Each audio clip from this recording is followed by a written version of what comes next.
DV ॲक्टची केस दिवाणी असते का फौजदारी असते हा प्रश्न अनेकांच्या मनामध्ये असतो। सध्या वेगवेगळ्या न्यायालयामध्ये DV ॲक्टच्या अनेक केसेस या प्रलंबित आहेत।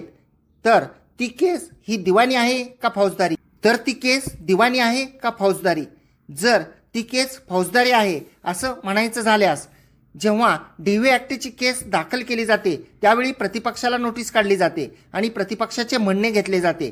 ही प्रक्रिया दिवाणी प्रकरणांमध्ये होते व फौजदारी आहे असे म्हणायचे असल्यास जेव्हा एखाद्या आदेशाचं उल्लंघन होते त्यावेळी त्या प्रतिपक्षाच्या विरुद्ध फौजदारी प्रकरणांप्रमाणे वॉरंटसुद्धा काढले जाते। मग ही केस नेमकी दिवाणी स्वरूपाची आहे का फौजदारी स्वरूपाची आहे हे आपण आज एका माननीय सर्वोच्च न्यायालयाच्या न्यायनिर्णयाचा आधार घेऊन समजून घेणार आहोत। नमस्कार, मी आपला वकील मित्र ॲडव्होकेट कैलास नाईक। कायद्याचे म्हणजेच तुमच्या फायद्याचे बोलूया।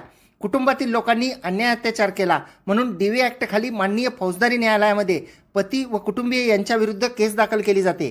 त्या केसमध्ये कलम 17 प्रमाणे घरात एकत्रित राहण्यास प्रतिबंध करू नये असा आदेश करण्याची, कलम 18 प्रमाणे संरक्षणात्मक आदेश करण्याची, कलम 20 प्रमाणे आर्थिक रक्कम मिळण्याबाबतचा आदेश करण्याची, तसेच कलम 21 प्रमाणे मुलांच्या ताब्याबाबतचा आदेश, कलम 22 प्रमाणे नुकसान भरपाई मिळण्याबाबतचे आदेश व कलम 23 प्रमाणे अंतरिम आदेश मिळावे अशी मागणी केली जाते। वेगवेगळ्या प्रकारच्या मागण्या असतात आणि त्या अनुषंगानं पुरावा आल्यानंतर माननीय न्यायाधीश हे त्या मागण्यांपैकी जे योग्य मागण्या आहेत, ज्याबद्दल पुरावा आलेला आहे त्या प्रकारचे आदेश करतात। DV ॲक्टप्रमाणे जेव्हा अर्ज दाखल केला जातो तेव्हा त्या अर्जाची नोटीस प्रतिपक्षाला काढली जाते।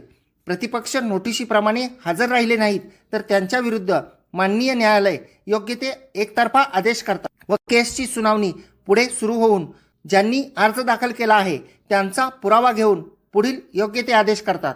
परंतु प्रतिपक्षाला नोटीस काढली, ती नोटीस प्रतिपक्षाला मिळाली।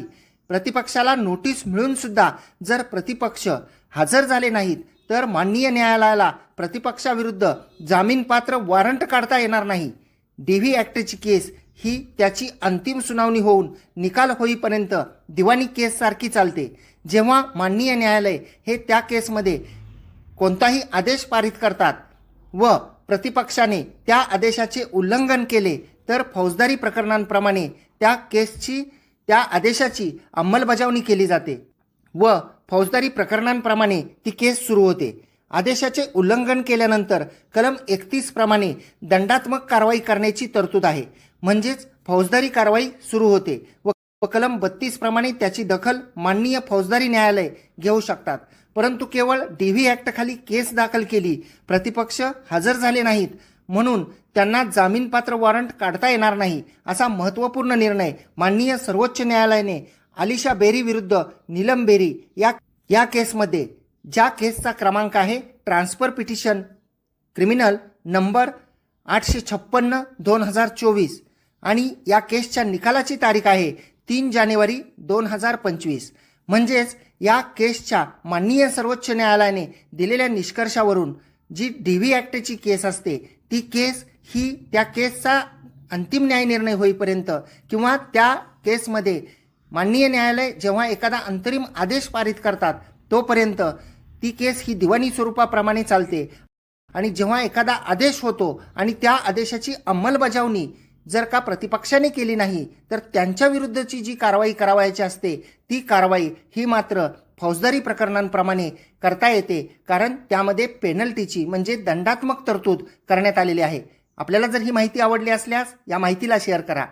आपण कोर्ट कचेरी या यूट्यूब चॅनलला अद्याप सबस्क्राईब केलेले नसेल तर सबस्क्राईब जरूर करा। एवढेच नाही तर आपले फेसबुकचे जे प्लॅटफॉर्म्स आहेत, कोर्ट कचेरी फेसबुक पेज आणि RJ Kailas, advocate Kailas Naik, advocate Vishal Gawade या फेसबुक प्रोफाईलला आपण फॉलो करा। आपण जर इंस्टाग्रामवर पाहत असाल तर कोर्ट कचेरी ऑफिशियल या इंस्टाग्राम पेजला सुद्धा फॉलो करा।